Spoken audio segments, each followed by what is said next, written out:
Hello, Year 10s especially. This is a little chat about harmony. I've said in one of the other videos that harmony is not the way that one part harmonizes with another, because that's texture. So we're talking about the fact that the violin and the flute's playing thirds,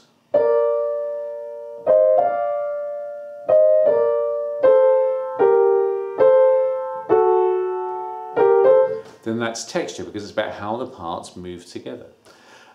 So harmony is anything to do with chords.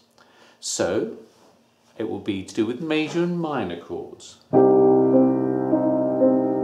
we'll be describing the fact that this is a minor chord, not a minor key, that would be tonality. And it's still a minor chord. So minor and major chords would be harmony. Triads. The fact that it's a 3-note chord, even if I spread the notes out,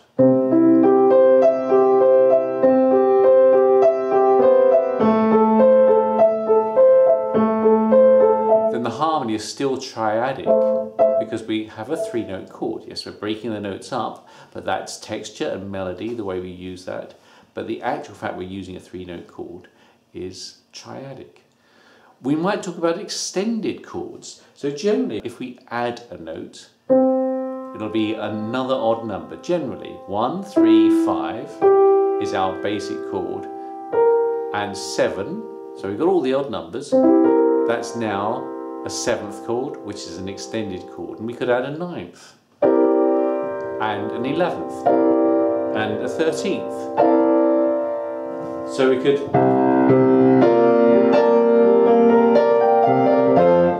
A 13th chord is a really powerful chord, and because we're adding to the basic triad, we call them extended chords. Then we have chromatic chords. Chromatic chords are any chords that use notes from outside of the key.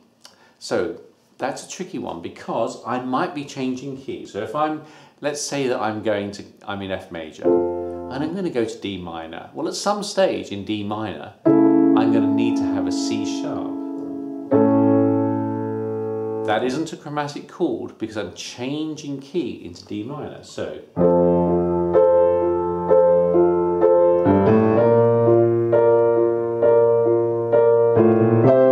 and here it comes the change to D minor.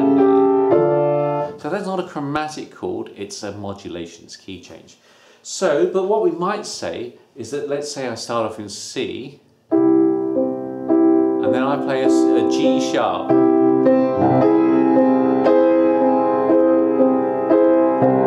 See how that sort of wonkiness of the chord jumps out. I'm not changing key with that G sharp, I'm playing a chromatic chord, a chord that is not in the key of C. In fact, that chord doesn't really exist in any key at all. So it's a chromatic chord. That was an augmented chord, where we have a major third and another major third. But I might make up a chord of minor thirds. And again, that's a very hard chord to find in any key, where we have a D sharp and an F sharp, but a C natural. And that's another chromatic chord, and that's called a diminished 7th. So I might use that to change key. I might go to G minor. Let's hear another diminished 7th.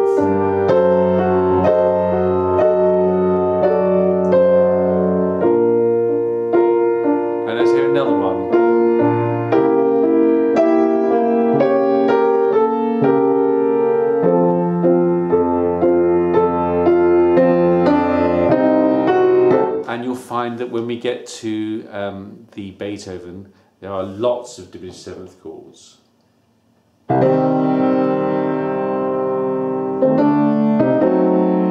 There it is, loads and loads of them in the Beethoven. So a diminished 7th chord is made up of a stack of minor thirds. Just as a little interesting thing here, the next note would also be a minor third. It's all minor thirds. And augmented chords are all major thirds. So, chromatic chords. Chords with notes that don't belong in the scale. So we've got, let's recap so far, major and minor triads we would expect. Okay, chromatic chords, like diminished sevenths and augmented chords, chords that don't belong in that key. Extended chords, chords with more than 3 notes to them. Later on when we look at defying gravity, we'll have sus chords. Now a sus chord is where we take a normal triad, and now the third is the most important note of any chord because it says major or minor. So the third note gives it its quality. What happens if we replace that third with a second?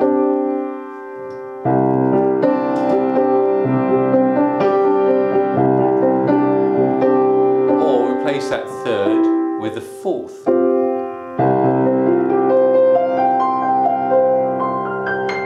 And that should give you the flavour of defying gravity because it's that's defying gravity. So sus 2, I'll explain that more when we get into defying gravity, means we take the third, we get rid of it, and we hold the second instead. It's actually suspended, the sus stands for, but that's a complicated word. So a suspended second instead of the third, or suspended fourth instead of the third. That's another type of chord, so that's harmony. The thing I want you to take away today is that we should start to understand why harmony is a fingerprint of a style. Now at the moment we're learning the Bach. So what can we say about the Bach? Well, the Bach generally won't use very much in the way of extended chords or chromatic chords, but it will use dominant sevenths. So if we're in the key of D major, the dominant chord would be called 5 with a seventh. So we'll get plenty of dominant seventh chords in the Bach. Why? Because we need perfect cadences. So what is a perfect cadence? It's a full stop. 2 chords that work together at the end of a phrase to shut the door, to be a full stop. And that's a perfect cadence. But there are other types of cadences. As you know, we've practiced a few of these. So 5-1, perfect cadence. Anything to 5 is not a full stop, it's more of a sort of carrying on. So if I'm in C major, let's say, and I'm going to end a phrase on G, which is the dominant, you'll hear that it wants to move on.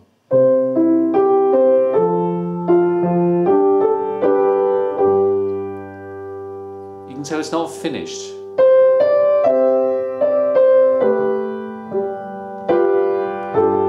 But this is finished. That's a perfect cadence, that's 5-1.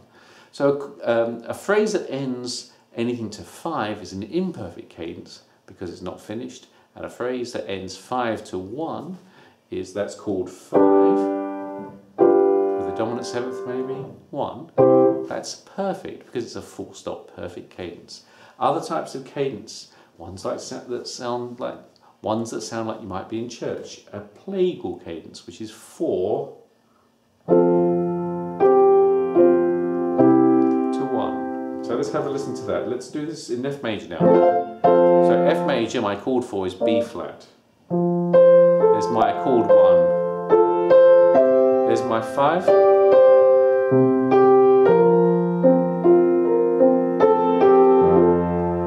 4-1. Plagal cadence. Sounds like we're in church. So we've got 3 cadences now, haven't we? 5-1. Full stop. Anything to 5.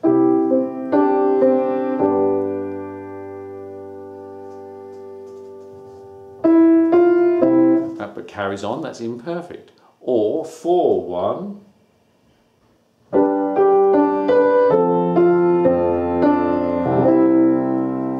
Plagal cadence, which is more churchy.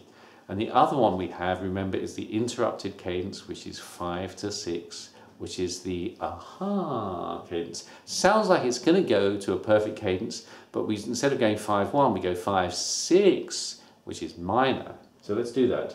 I'll do a 5-1 first of all. Now I'll do a 5-6. Ah. Aha! 5-1, remember? Sounds finished. 5-6. Aha, we've turned a corner. Interrupted. So all of the cadences are things that come under harmony. So what have we looked at so far? We've got triads. We've got extended chords that are more than triads, maybe 7th chords or 9th chords, 7th chords or 9th chords or 11th chords. We've got chromatic chords with notes that are outside of whatever scale we're in. And we've got cadences, which are little ends, 2 chords together that end a phrase. What else have we got under harmony? Well, we've got harmonic pace. That's how often the chord changes. Listen to the difference between these two passages. C major to F major to G major to C major. Still in C. And then let's go to F. Let's go back to C, but not yet. There we are. Back to C. What about when we go to G? But not yet. There's my G. Stay there. So I'm sticking around on a chord for a very long time, maybe 2 bars per chord. And that's a very different feel than if I play the same chords but change more frequently.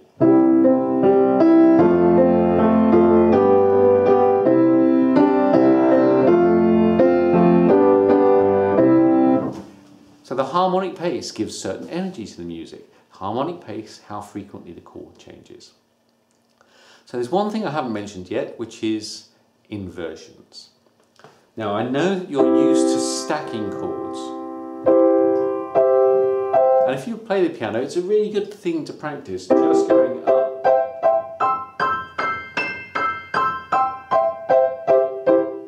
That's going to help you play tunes from chord symbols, just working out the different inversions. But here's a really important, advanced understanding of what an inversion really is. It doesn't actually matter what shape you do the right hand in, it's what the left hand does, if it's a piano. If it's an orchestra, what's the lowest note in any chord? Well, it might be on the double bass, or the cello, or the bassoon. So if I'm doing this, which looks like a first inversion chord, but I'm playing a C, then it's root position chord. It's what's in the left hand or the bass note, bass instrument that counts. Root position, if the third's in the bass, then it's first inversion. If the fifth's in the bass, then it's second inversion. And they have very different feels.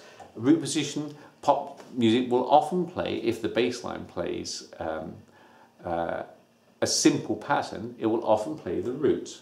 So here is a few chords where the left hand is only going to play the name note of the chord. If we're playing a C chord, we're playing a C. That's root position. To F, to A minor, to D minor, to E minor, to F, to C. So every time I played a chord, I've played the note that is the name of that chord in my left hand, and that's root position chords. Why would we want to do anything else? Well, if you don't want your left hand to be all jumpy, you might want to make it smooth. Really good composers make the left hand, or the bass line, because it might not be a piano at all, the bass line, they make that like a second melody with some natural flow up and down, often moving by step. And sometimes that will give you a position that isn't root position. So if I start with a root position, now I'm in first inversion, now F major root position, first inversion. So to have your melody, a second melody in the bass line will require you to not always have the note that is the name of the chord in the bass, but a different note. So, first inversion is quite common. The first inversion C, first inversion D minor, first root position G. So sometimes if you want your left hand or your bass line to move by step, you're going to find that you've got a different note other than the root name note in the bass. Second inversions are rarely used because they are quite weak. Listen to this chord, C major second inversion. There are my three notes of C, doesn't matter which order I play them in. They're all second inversion because I've got the fifth in the bass. Can you hear that this chord just wants to come back to a G chord? So that's why second inversions are not used too often, because they're quite weak. They want to collapse. So, is there anything else we can say about harmony? There's a few things, but we've covered the important things apart from what are the fingerprints of the style we're in. Well, if we're looking at Samba and Preludio, which we'll study later, then we will expect to have extended chords and chromatic chords. If we're looking at the Bach, we are not looking at extended chords and chromatic chords. But here's two great terms that we will generally get in most of our pieces, and they are so obvious that we shouldn't get a mark for saying them, but we do. So let's use those terms. One is to say that we use standard chord progressions for the time. Now that's almost meaningless. It just means that in the Baroque period, they did what Baroque composers do with chords. So why would you get a mark for that? Well, fortunately we do. Use the standard chord progressions of the period. And in our case, in the Bach, we will go from D major to A major.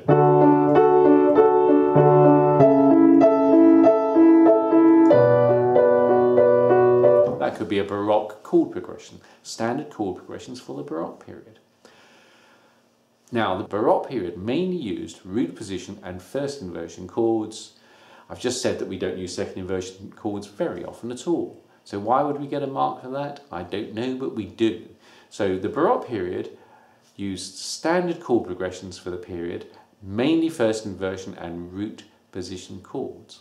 There's two glorious marks, and the best thing of all is we can say that about a lot of our pieces, mainly root position or first inversion chords.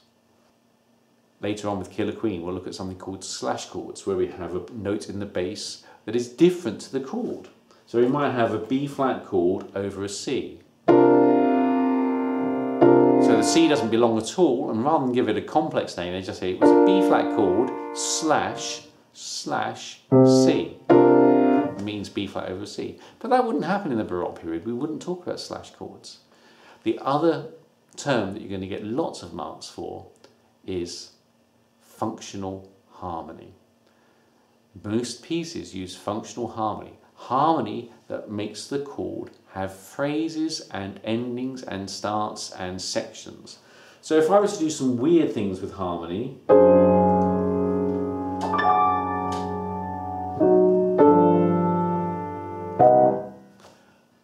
that's non-functional. It doesn't really have any sense. There's no harmonic function. There's no joined up writing that says, oh, if we're in this key, this chord, we need to go there next. So most of our pieces do have functional harmony. So why should that be an extra mark? I don't know, but it is. You get a mark for functional harmony, you get a mark for standard chord progressions of the time, and you get a mark for mainly root position and first inversion chords. Now most of our pieces will get those 3 marks for the same 3 comments. So it's easy money, easy marks. Harmony, triads, extended chords, chromatic chords, sus chords, slash chords when we get on to Killer Queen. Inversions, first inversion, root position, and second inversion chords are weak.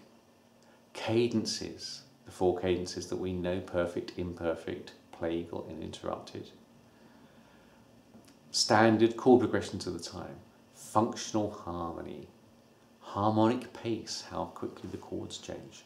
So those are all harmony things, and the one thing is not, is whether the parts move in sixths or in thirds or harmonize with each other. Those are not harmony terms, those are texture terms. Whenever we learn a piece, try and work out what are the things that make it from that period. And say one more time, the things that make it Baroque in the Bach are functional harmony, mainly first inversion and root position chords, standard chord progressions for the period, mainly triads. That's it. That's most of the Bach in about 3 little phrases.